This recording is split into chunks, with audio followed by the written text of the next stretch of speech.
The Detroit Pistons roster has changed a lot throughout the last couple of years, and that's denoted by the fact that Killian Hayes is the longest tenured member on the team. And so with that being said, I want to talk about this team, Killian Hayes, and the rest of this young, ever-changing group, where they are in the rebuild and what I expect from them in this upcoming season. If you do go on to enjoy the video, be sure to leave a like down below and subscribe to the channel if you are new. And let me know down in the comment section what you guys think about this Detroit Pistons group heading into next season. That being said, let's talk about the Detroit Pistons team and the ever-changing roster that they are now sitting with for the 2021-22 NBA season.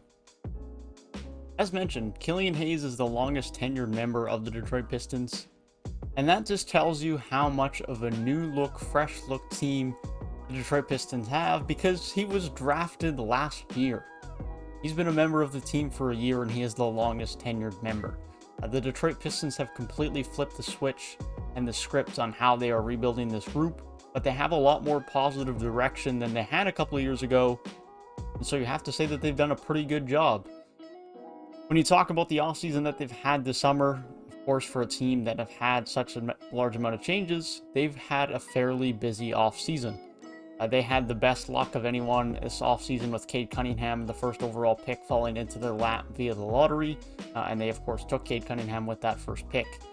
Luke Garza was also drafted, Isaiah Livers was also drafted, so they add 3 more young talents to this group via the draft. Kelly Olynyk and Trey Lyles were also signed, with Corey Joseph being brought back. The Canadian trio has been assembled on their bench for some reason, but nonetheless, they are all there to give them some depth. Hamidou Diallo was re-signed, Frank Jackson was re-signed, Saben Lee was re-signed, and Rodney Magruder was re-signed. Will some of those guys have very significant roles? No, not really, but it does give them good depth. Cade Cunningham, of course, is the most notable and important of all of those additions, as he looks to be the cornerstone piece of this franchise moving forward, and the guy they're going to have be a star for this team to be a contender down the road. When you're talking about the departures for this group this offseason, DeAndre Jordan was acquired via trade and then bought out. Wayne Ellington left and is now with the Lakers. Sekou Doumbia was traded in acquiring DeAndre Jordan. Jahlil Okafor and Dennis Smith Jr. also left the team as well. A lot of movement. There's no doubt about it. Between players that were re-signed or brought into this team, there are 10 players for the Detroit Pistons that were either drafted, signed in free agency, or re-signed this summer, and 6 players joined and left the team or just left from last year's team for the Detroit Pistons. And as mentioned, Killian Hayes is the longest tenured member, and then you're talking about guys who joined last year like Saddiq Bey, Josh Jackson, Jerami Grant. It is an extremely young, new, and fresh team, but the direction of this team actually looks fairly positive, and so I want to talk about what I expect from this Detroit Pistons team for the upcoming season. I know I've had some discussions with Detroit Pistons fans that the Detroit Pistons could potentially get into the play-in game for this upcoming season. Personally, I don't think that's quite where they're going to be this upcoming season. They could surprise me. They could push to be in and around the play-in games, but I don't think it's necessarily to any fault of the Detroit Pistons roster or their players, but simply due to the fact of how good and deep the Eastern Conference is for this upcoming season. Because one of like Toronto or Indiana or Charlotte, one of those teams aren't going to make the play-in games, which is absolutely crazy. That's the depth in the Eastern Conference this upcoming season.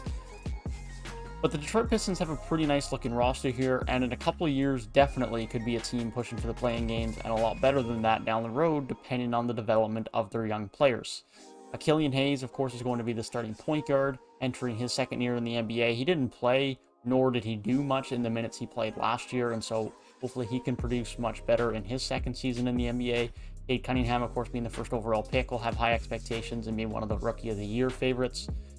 Saddiq Bey will look to build off of his good first season in the NBA. I think he has a lot of potential for this group, probably the second best young player on this team and behind Cade Cunningham, at least as far as I'm concerned, and he'll look to have a good season. Now, with Cade alongside him, he'll have a little bit less of the work to do on the offensive end. He'll probably be the third option on offense and behind Cade Cunningham and Jerami Grant, which will just allow him to expand more on defense and be an even more efficient offensive piece. Jerami Grant absolutely broke out last year, of course, with the Pistons. It looked like it was going to be an overpay, and then now looks like an absolutely brilliant value deal and has showed himself to be an elite two-way player in the NBA. And then Isaiah Stewart will round out the starting lineup as the starting center. Another young piece that could very well be their center of the future.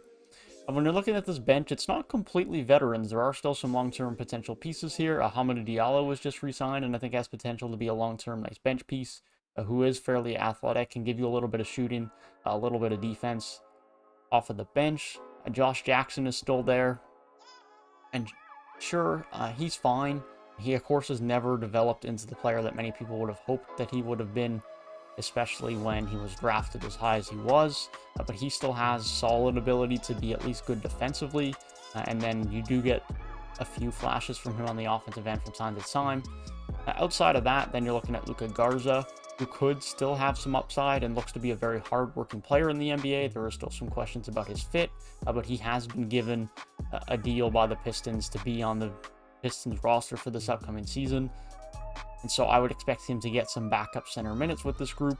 And then outside of that, you're looking at Corey Joseph, you're looking at Trey Lyles, you're looking at Kelly Olynyk, which are all solid NBA veterans who can give this team good minutes off of the bench and essentially good leadership and mentorship and just good veterans to have on such a young team. They needed a veteran balance on this group.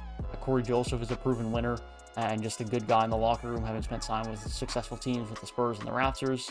Kelly Olynyk, Trey Lyles are also good veterans to have in your locker room, so it's good to have that balance for this group. And I think this is a team that is not quite there yet, but can get there. Killian Hayes still has a lot to prove, but has upside. Cade Cunningham, of course, is only in his rookie season. Isaiah Stewart has upside, but still is not an amazing NBA caliber starting center. But there's a lot of upside on this group. There's a lot to like about this group. A couple of years down the road, this could definitely be a playoff team in the Eastern Conference, and it's going to be a team that I'm going to keep my eye on for this upcoming season to see how their young players continue to develop. But as of right now, they're still down at the bottom of the Eastern Conference alongside Cleveland, alongside Orlando. I don't think they quite fit into the bubble with Washington and everyone above them. But they're definitely close. They could push there if all things align well for them. And next year, they definitely will have a better shot to push into the playing games. I think Jerami Grant's going to continue to be a very important part of this team, but Cade Cunningham ultimately is going to be the guy who determines how good this team can be this season and moving forward.